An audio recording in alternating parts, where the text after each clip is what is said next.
Body recomposition is the process of losing fat and gaining muscle at the same time, like pretty much simultaneously.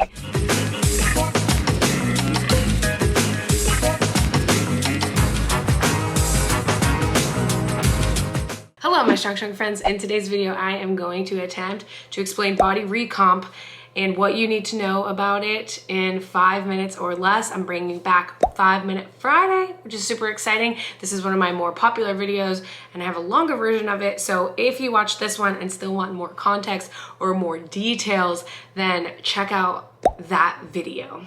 So let's get started because I don't really have much time. There are 4 types of people who can expect to body recomp, simultaneously lose fat and build muscle.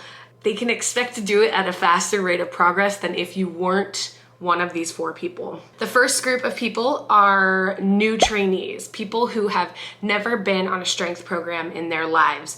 If you've never run a dedicated strength program, then you are a new lifter. You're brand new. You're gonna have a pretty quick rate of progress as compared to if you've been training for like 7 years. 2, those people who have a lot of body fat to lose. If you're an individual with obesity or your body composition has relatively low muscle mass and relatively high body fat, you can expect to see changes from month to month. 3, trainees. A lot of people are in this group because of 2020, 2021. Hopefully things are looking up from there. But if you've been out of the gym for a long period of time, you might be a trainee and your starting body composition may experience a faster rate of progress if you weren't detrained.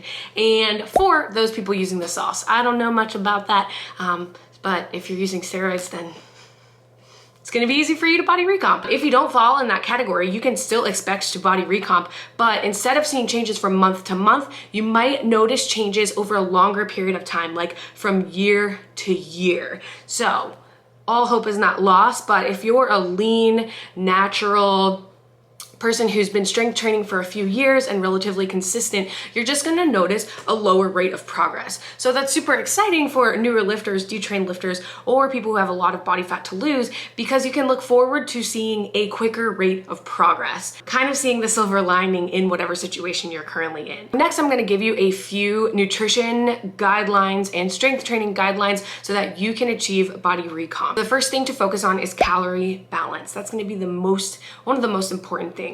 And calorie balance combined with getting enough protein. If you're someone who's never paid attention to how many calories you're eating or have never paid attention to how much protein you're getting, then I would honestly just take the first step by just trying to get 20 to 30 grams of protein per meal per day. That's a great first step, mostly because the typical American diet isn't really dense in protein and a lot of people find it hard to get enough protein in. Now, if you're resistance training and starting a strength program, it's important that you recognize the optimal amount of protein in order to build muscle is 0.8 to 1 gram of protein per pound of body weight per day. So for example, if I'm 150 pounds, I'll wanna get about 150 grams of protein per day. Now that might sound like a lot because it is a lot, especially compared to what we're typically used to eating, especially if you've never tried to eat healthy or never tried to eat according to gaining muscle.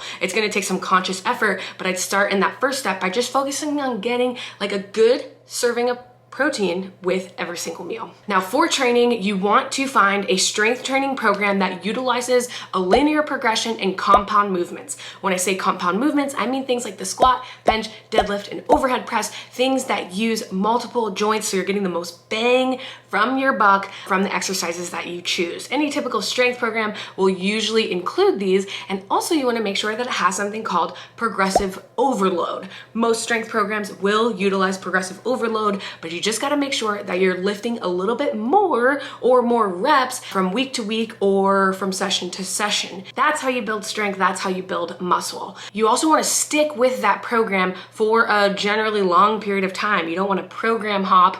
I'd recommend staying with a program from 8 to 12 weeks at the very least. You want to get comfortable with those compound movements, get good at them so that you can start building strength in them. Also, if you're someone who's just scrolling on Instagram and finding Instagram workouts or finding workouts here on YouTube, that's a sign that you need to get on program. It doesn't have to be my program. It could be. It doesn't have to be mine, but you need any kind of program. As far as cardio goes, you might want to add in cardio so it keeps your energy balance in check, but I'd prioritize strength over cardio. Now, I want to talk quickly about bulking and cutting, and should you bulk and cut?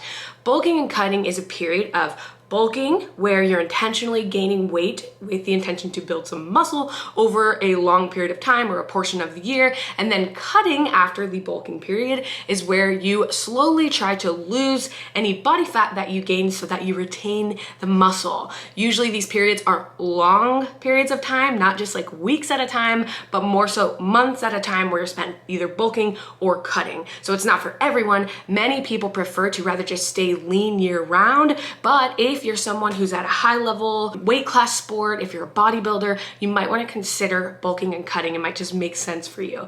I personally like to do a little bulk during the winter, during the holidays. It's just like a natural thing where I realize I'm probably gonna gain a little bit of weight, so it gives me some flexibility with training. I'm gonna feel a little bit better with training. I might feel a little stronger because I have more mass on my body, and mass moves mass, so that's cool. But yeah, during holidays I do an informal bulk, and I keep in mind that come January or come spring, I'm gonna slowly bring things down and reel it in to get ready for being in a bikini. Other recommendations before I end this video, because I know I'm gonna go over 5 minutes, is to find a way to track progress that isn't just the scale. The scale is one progress indicator, but when you're trying to gain muscle but also lose body fat, you probably will notice that the scale may stay the same, or it might even go up depending on a couple different factors. So make sure that you're pairing the body weight measurement with something else, like body fat testing, using calipers to track or estimate your body fat, progress pictures. You can track your energy levels. There's a bunch of different progress indicators that you can choose. You just have to make sure that you don't get too hung up on the scale, because it's not the best indicator of progress when it comes to body recomposition. I hope that you guys enjoyed this video. I'm trying to not make it so long. I have a longer version of this video if you want to check it out and have more detail, and I go into recommendations for those 4 groups of people. I also have a nutrition course coming out called Macro Mastery. So if you've been interested in learning more about calorie balance, learning more about macronutrients and what macros would work for you, then this course will teach you how to figure that out, and it'll guide you through the process of getting more serious about your nutrition. So hopefully this video helps. I'll link everything down below, and I'll see you guys in the next video. Bye.